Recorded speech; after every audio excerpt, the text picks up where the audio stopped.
për ta përkujtuar veten edhe juve për disa ajete që janë me të vërtet një myshde, një përgëzim për umetin e Muhamedit sallallahu alaihi wasallam. Kështu ka thënë Ibn Abasi radiallahu anhuma, i cili kur i ka përmend këto 8 ajete të surës An-Nisa, ka thënë këto 8 ajete janë më të mirë për umetin e Muhamedit sallallahu alaihi wasallam se sa tër bota mbi të cilën lindë dhe perëndon dielli. Dërsa Ibni Mesudi radiallahu anhu ka thënë janë 5 ajete në surën An-Nisa, të cilët i dua më së shumti se çdo gjë. Të cilët apo çfarë janë këto ajete dhe për çka flasin? Do ta shohim se janë ajete të cilët tek besimtarët e mbjellin shpresën, tek besimtarët e qartësojnë rrugën dhe u mundësojnë besimtarëve që ta shohin me syrin e vërtet dhe me syrin e drejt realitetin e kësaj bote, po ashtu e ta kuptojnë thelbin edhe realitetin e Islamit, këtë fe të cilën Allahu xhaleshanu e ka përzgjedhur për neve dhe na e ka bërë të mundshme që të bëhemi pjesëtar të kësaj feje, e cila është feja e vetme e pranuar tek Allahu subhanahu wa taala. Ajeti i parë është ajeti numër 26 në surën An-Nisa, me të cilin Allahu xhaleshanu thotë: Yuridu Allahu li yubayyina lakum wa yahdiyakum sunana alladhina min qablikum. Allahu subhanahu wa taala, njeriu nuk e ka lënë që të hamende, që të humb rrugën në këtë botë, por vazhdimisht ka dërguar pejgamber dhe ka zbrit shpallje me qëllim që njerëzit ta gjejnë rrugën. Një prej formave më të rëndësishme dhe më të qarta të mëshirës së Allahut ndaj robit të tij është kur ja mundëson robit që ta gjejnë rrugën e drejtë. Pse? Sepse kur e gjen robi rrugën e drejtë, kjo i mundëson atij që të jetë i shpëtuar edhe në këtë botë dhe në botën tjetër. Jeta e tij e merr kuptimin e duhur, po ashtu edhe e meriton shpërblimin të cilin Allahu xhaleshanu e ka krijuar dhe e zbukuron çdo ditë për besimtarët e tij që besojnë në të me një besim dhe bindje të paluhatshme. Çka thot Allahu? Yuridu Allahu li yubayyina lakum. Allahu dëshon që juve t'ua qartëson, t'ua bën të qartë se ku është rruga e drejtë. A nuk është kjo një mëshirë e madhe e cila shfaqet ndaj njerëzve, nga sa Allahu subhanahu wa taala me ajete që i zbret, me pejgamber që i dërgon, me çdo gjë që shohim në gjithësi, dhe në atë që është përreth neve, dhe në brendin tonë, në trupin tonë, na e tregon qartë rrugën e cila çon drejt kënaqësisë së Allahut subhanahu wa taala. Po ashtu Allahu thot: "Wa yahdiyakum", dhe Allahu dëshon që t'ju udhëzon, që t'ua tregon rrugën e drejtë, hidayetin. Fjala hidayet është fjalë e cila e ndëgjojmë, po shpeshherë nuk e kuptojmë se hidayeti është dy lloje. Kemi hidayetin i cili tregon rrugën e drejtë, na e tregon çka është e vërtetë dhe çka është e gabuar.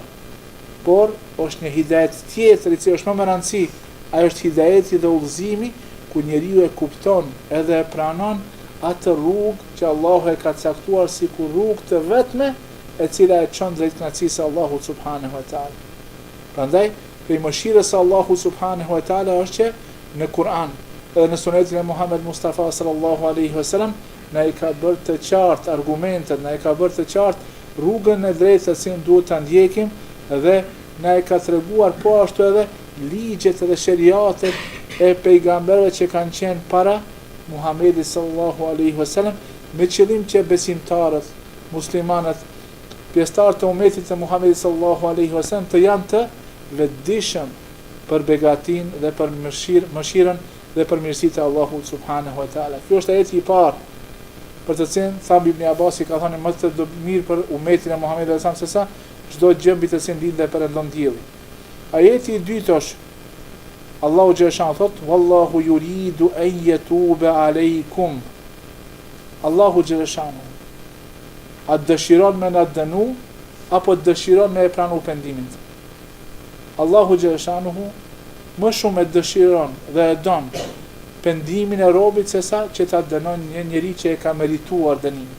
Dhe këtë e ka përsërit shpeshherë edhe në ajetet e tij, edhe e ka përmendur Muhamedi sallallahu alaihi wasallam në hadithet e tij. Mjafton vetëm hadithi i Muhamedit sallallahu alaihi wasallam, ku thot pejgamberi sallallahu alaihi wasallam: "Law lam tudhnibu la dhahaba Allahu bihim, thumma la ata biqaumin yudhnibuna fayastaghfirunahu lima yuhibbuhu min al-istighfar."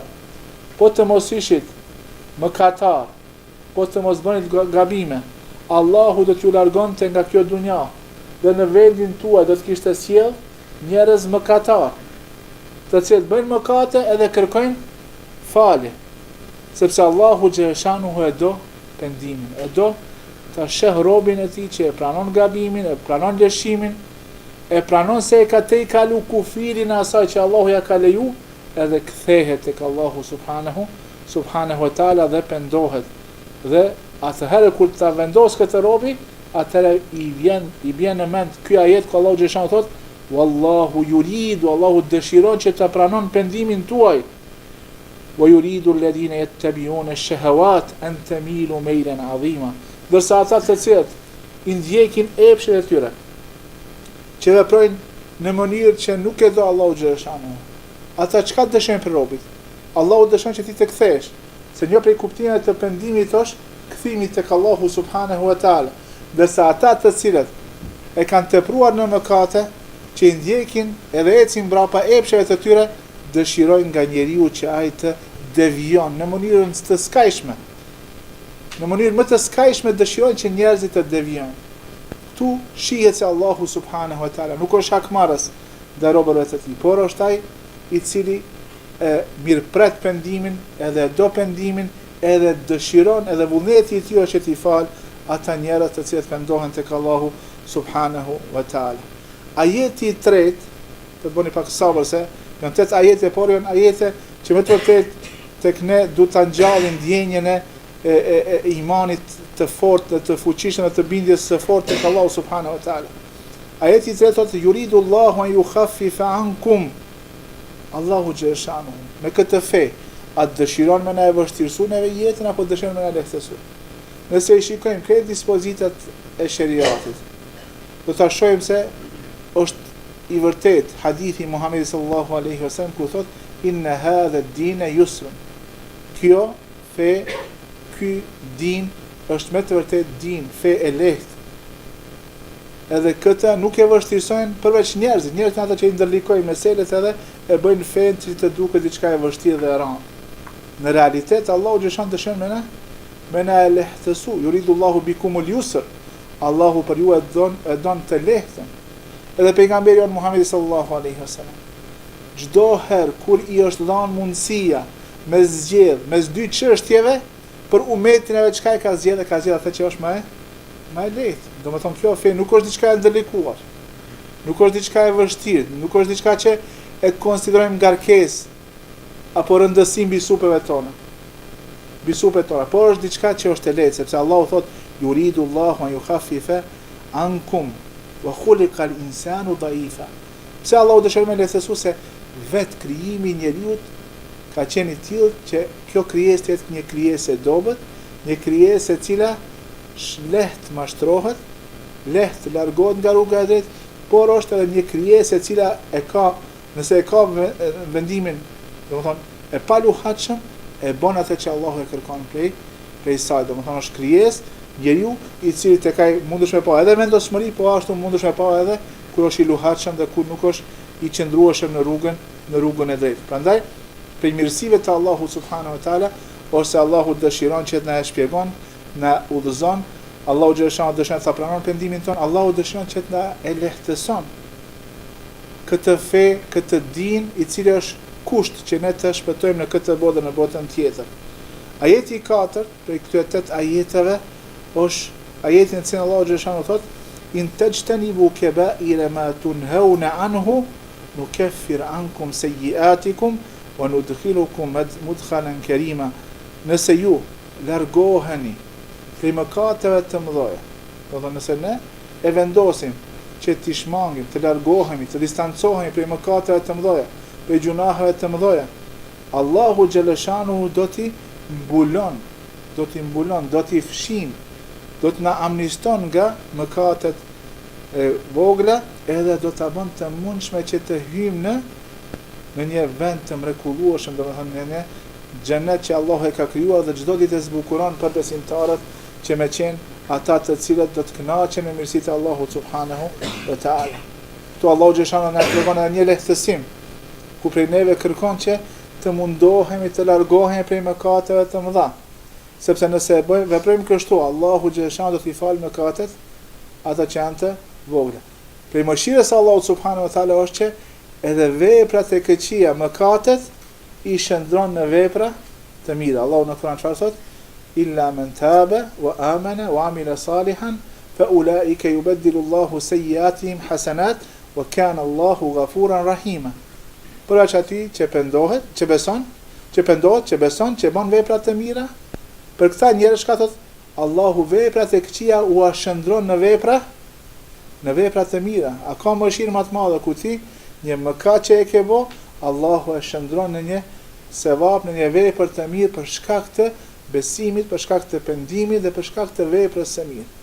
Do shumë më rëndësishme e theksu këtë çështje që prej neve kërkohet që ne të vazhdojmë pas pendimit me vepra të mira, që i zaventësojnë, i kompenzojnë ato vepra që i kemi bërë më herët. Sikur se ka thënë pejgamberi sallallahu alaihi wasallam, atbi sayyi'atal hasanata tamhuha. Pas veprës së keqe, bëje një vepër të mirë që ka më fshi atë vepër të keqe. Prandaj edhe një manifestim apo një formë ku shfaqet mëshira e Allahut xhashana është ky ajet ku Allahu xhashana thotë, nëse ju largoheni prej mëkateve të mëdha, Allahu do t'i falë, do t'i mbulon mëkatet e jua të vogla, edhe do të vënë të mundshme që të hyni në një vend të mrekullueshëm me ka për qëllim xhenetin e Allahut subhanahu wa taala. Pastaj ajeti 5 flet për atë që është e pamundshme që të paramendohet për Allahun subhanahu wa taala. Njerëzit shpesh sot dëgjojmë e akuzojnë Allahun për padrejtësi, apo nuk mundën ta kuptojnë urtësinë e ndonjë caktimi dhe kaderit të Allahut subhanahu wa taala. Allahu në këtë ajet në formë të definicionit që nuk pranon asnjë lloj debati thot: Inna Allaha la yadhlimu mithqala dharratin. Allahu nuk i bën padrejtësi askujt as sa grimca e atomit, as ajo pjesa më e vogël që ekziston në ekzistencë. Allahu asat pjesë nuk e bën padrejtësi. Pastaj thot: Wa in taku hasanatan yudha'ifha. Do të Allahu xhashanu kur vjen çështja e mëkateve, nuk i bën padrejtësi robit të vet. Dërsa kur vjen çështja e veprave të mira, sevapeve, atëherë ai shumë fishon, yudha'ifha. Allahu e shumë fishon. Edhe ne e kemi ndëruar shpesh këtë hadith ku thot pejgamberi sallallahu alaihi wasallam: Men qara harfa min kitabillah falahu ashru hasanat. Kush e lexon një harf, një shkronjë nga libri i Allahut, Allahu i shkruan atij 10 sevape. Dhe thot pejgamberi, nuk tham se elif lam mim, është një shkronjë, elifi është shkronjë, lami është shkronjë, mimi është shkronjë, tre shkronja të ndryshme, 30 sevape. Domthonë Allahu subhanahu wa taala mëkatin ose e fal ose e regjistron si një mëkat. Dërsa sevapin edhe 10 fishon, deri në 700 fish, ila adhafin kathir, deri shumë fish që numrin nuk e di përveç Allahut subhanahu wa taala. Prandaj ne si besimtar çdo herë duhet të kemi mendim të mirë dhe asnjëherë mos të lejojmë që me dyshu në drejtësinë e Allahut subhanahu wa taala, sepse drejtësia e Allahut është absolute. Fjala absolute çka do të thonë? Është e përgjithshme, ka përfshirë çdo gjë, çdo krijesë dhe nuk është e mundshme as në atë paramendimin. Ndonjëherë me paramendu se Allahu ka mundësi që të bën diçka që është pa drejtë. Pastaj ajeti i 6 flet për mëkatin që nuk e fal Allahu subhanahu wa taala. Nëse njeriu vdes me këtë mëkat dhe nuk është penduar, Allahu nuk e fal. Kjo është shirku. Inna Allaha la yaghfiru an yushraka bihi wa yaghfiru ma duna dhalika liman yasha. Me të vërtetë Allahu nuk e fal mëkatin kur dikë apo diçka e barazon me Allahun subhanahu wa taala. Fjala shi çka do të thonë? Që ti ta barazosh diçka apo ndonjë krijesë, ndonjë njeri, ndonjë sen në këtë gjithësi me barazu me Allahun subhanahu wa taala. Allahu xhashanu është i vetmi krijues, sundues, i vetmi që meriton të adhurohet, i vetmi i cili ka emrat e bukur dhe atributet e tij të përkryera të plota. Këtë Allahu nuk e fal. Dërsa mëkatet tjera, sado që me kanë të mëdha, Allahu xhaleshanu i fal. Edhe shirkun e fal, nëse njeriu pendohet edhe beson në Allahun subhanahu wa taala. Por këtë duhet ta bën para se me ardh shpirti në fyt edhe para se me lind dielli nga perëndimi, se këto janë ato dyert kur mbyllen dyert e pendimit dhe pastaj nuk pranohet pendimi, por para këtyre momenteve njeriu nëse pendohet edhe shirkun Allahu xhaleshanu e fal. Por këtu flasim për atë situatë ku njeriu i bën shirk Allahu subhanahu wa taala edhe vdes në këtë gjendje duke mosu penduar tek Allahu subhanahu wa taala. Ndërsa në vazhdim të ajetit çka thot Allahu xhaleshanu, wa yaghfiru ma dun dhalika liman yasha, ndërsa ato mëkate që më poshtë se shirku, Allahu xhaleshanu ja fal atij që dëshiron. Dhe këtu deshta edhe vetën juaj me përkujtuar me një ajet në librin e Allahut ku Allahu xhaleshanu drejtohet njerëzve, robërve. Thot Allahu xhaleshanu ya ibadi alladhina asrafu ala anfusihim la taqnatu min rahmatillah. O ju robërit e mi, ibadi, i quan e këto njerëz që janë mëkatar, nuk janë mëkatar thjesht, asrafu e kanë tepruar, i kanë të i kalu kretë kufit, duke e ngarkuar vetën me mëkate. Çka thot Allah? La taqnatu min rahmatillah. Mos humbni shpresë, mos e humbni shpresën në mëshirën e Allahut subhanahu wa taala. Një prej mëkateve të mëdha është kur njeriu e humb shpresën në mëshirën e Allahut subhanahu wa taala. Inna Allaha yaghfiru dhunuba jami'a, dhe pastaj thot, me të vërtetë Allahu i fal krejt mëkat. Allahu i fal krejt mëkat. Përveç mëkatin e shirkut, për të cilën është kushje të pendohemi dhe të kthehemi prej tij. Prandaj në këtë muaj të bekuar të Ramazanit ta motivojmë veten që të kërkojmë falje për gabimet tona dhe asnjëherë mos ta humbim shpresën, sepse me të vërtetë Allahu xhaleshanu është ai që i pranon pendimet tona edhe i fal gabimet tona sado që të janë. Ajeti i 7, Allahu subhanahu wa taala këtu flet për njeriu i cili vepron dhe thot men ya'mal su'an aw yadhlim nafsahu thumma yastaghfirillah yajidillaha ghafuran rahima. Ai i cili bën një vepër të keqe ose i bën padrejtësi vetes. Njeriu kur bën mëkate, fillimisht i bën zullum vetvetes së tij, sepse ai vetveten e rrezikon me dënim në zjarrin e xhehenemit, e rrezikon me një pozitë të poshtruar në ditën e gjykimit, me një pozitë të poshtruar në xhehenem.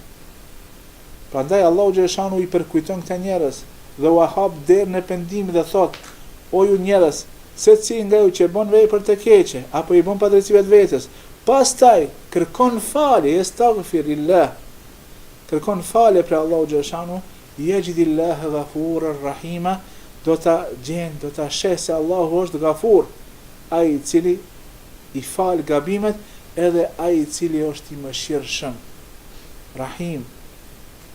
Allahu xhaleshanu e ka quajtur vetën lidhur me rahmetin e tij dhe mëshirën e tij me dy emra në Kur'an, Ar-Rahman, Ar-Rahim.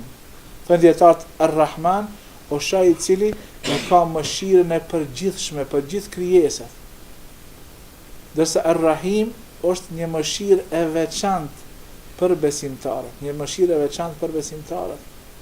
Edhe shenjë mëshirës së Allahut për krijesat në përgjithësi është që u ka dhënë jetën, u ka mundsuar çdo gjë që kanë nevojë për jetën e tyre, u ka siguruar kushtet për të jetuar si më këmbës në tokë, dhe kjo është mëshira e përgjithshme. Ndërsa mëshira e veçantë për besimtarët më shumë të shfaqet kur Allahu ja mundëson robit të vet ta gjejnë rrugën e drejtë, ta gjejnë rrugën e hidayetit. Sepse nëse nuk jenë rrugën e drejtë, çdo gjë që vepron nuk ka dobi. Allahu në Kur'an thot, vepra që i kanë bën njerëz që nuk kanë qenë besimtarë, Allahu do t'i shndron në pluhur edhe në hi. S'ka mbet kur gjë prej tyre. Kur gjë prej tyre, se s'kan pas iman, s'ka pas besim. Ato të mira që i ka bën thojza, nëse janë vepra të mira, i ka bërë për ndonjë qëllim tjetër, jo për hir të Allahut subhanahu wa taala. Prandaj ti, o njeri, o besimtar, çdo herë kur të bësh ndonjë vepër të keqe apo i bën padrejtësi vetes tënde, kujtoje se Allahu xhaleshanu e pranon faljen, e pranon pendimin, edhe i fal mëkatet, edhe është i mëshirshëm Zoti jon Allahu subhanahu wa taala. Dhe ajeti i tërë i fundit është ku Allahu xhaleshanu thot: "Walladhina amanu billahi wa rasulihi wa lam yufarriqu bayna ahadin minhum ulaika sawfa yu'tihim ujurahum wa kana Allahu ghafuran rahima." ata të cilët e kanë besuar Allahun dhe i kanë besuar të dërguarit e tij dhe nuk kanë bërë dallime mes pejgamberëve. Alhamdulillah, ne si musliman jemi umeti i fundit dhe umeti i vetëm i cili nuk bën dallime mes pejgamberëve. Dhe prej kushteve të imanit tek ne është që me besu krejt pejgamber. Nëse dikush nga ne me vetdije e mohon ndonjë pejgamber, ky njeri del prej dinit, del prej fesë. Prandaj ne këtu në imanin ton, në akidën ton e zbatojmë këtë ajet, nuk bëjmë dallime mes tyre në aspektin e besimit se ata ka qenë pejgamber të dërguar prej Allahut subhanahu wa taala. Allahu xhashanu ka zbritur shpallje edhe i ka dërguar tek popujt e tyre. Pastaj thot Allahu xhashanu, ata që nuk besojnë Allahun në të dërguarit dhe nuk bëjnë dallime mes tyre, ulaika sawfa yu'tihim ujurahum. Këtyre Allahu do t'u jep, me të vërtetë do jep shpërblimin e tyre, edhe do ta dim se Allahu wa kana Allahu ghafur rahim, dhe Allahu xhashanu është ai i cili i fal mëkatet edhe është i mëshirshëm. Këto 8 ajete me siguri kanë rëndësi, pasi që përkthyesi Kur'an, terxhumanul Kur'an Ibn Abbas radhiyallahu anhu i ka veçuar dhe ka thënë se janë më të vlefshëm për umetin e Muhamedit sallallahu alaihi wasallam se sa kjo tokë dhe çka ka mbi të, apo se sa çdo ajo mbi të cilin dhe perëndon dielli. Po ashtu këto ajete i ka përmendur edhe Ibn Mesud duke thënë se këto janë ajetet më të dashur për mua. Elus Allahu subhanahu wa taala që ti kuptojmë këto ajete, ti lexojmë edhe ti jetësojmë në jetën e përditshme tonën, ashtu si është razi Allahu subhanahu wa taala, dhe ti kuptojmë ashtu si e kanë kuptuar ashabët, të cilët kanë pësuar një ndryshim rrënjësor në jetën e tyre, pasi që ka zbrit në kohën e tyre dhe Kur'ani, edhe kanë ndryshuar gjendjen e tyre nga njerëz që kanë qenë të zhytur në mëkate, në kufër, në shirk, në padrejtësi, në njerëz që e kanë madhruar dhe e kanë adhuruar të vetmin Zot Allahu subhanahu wa taala.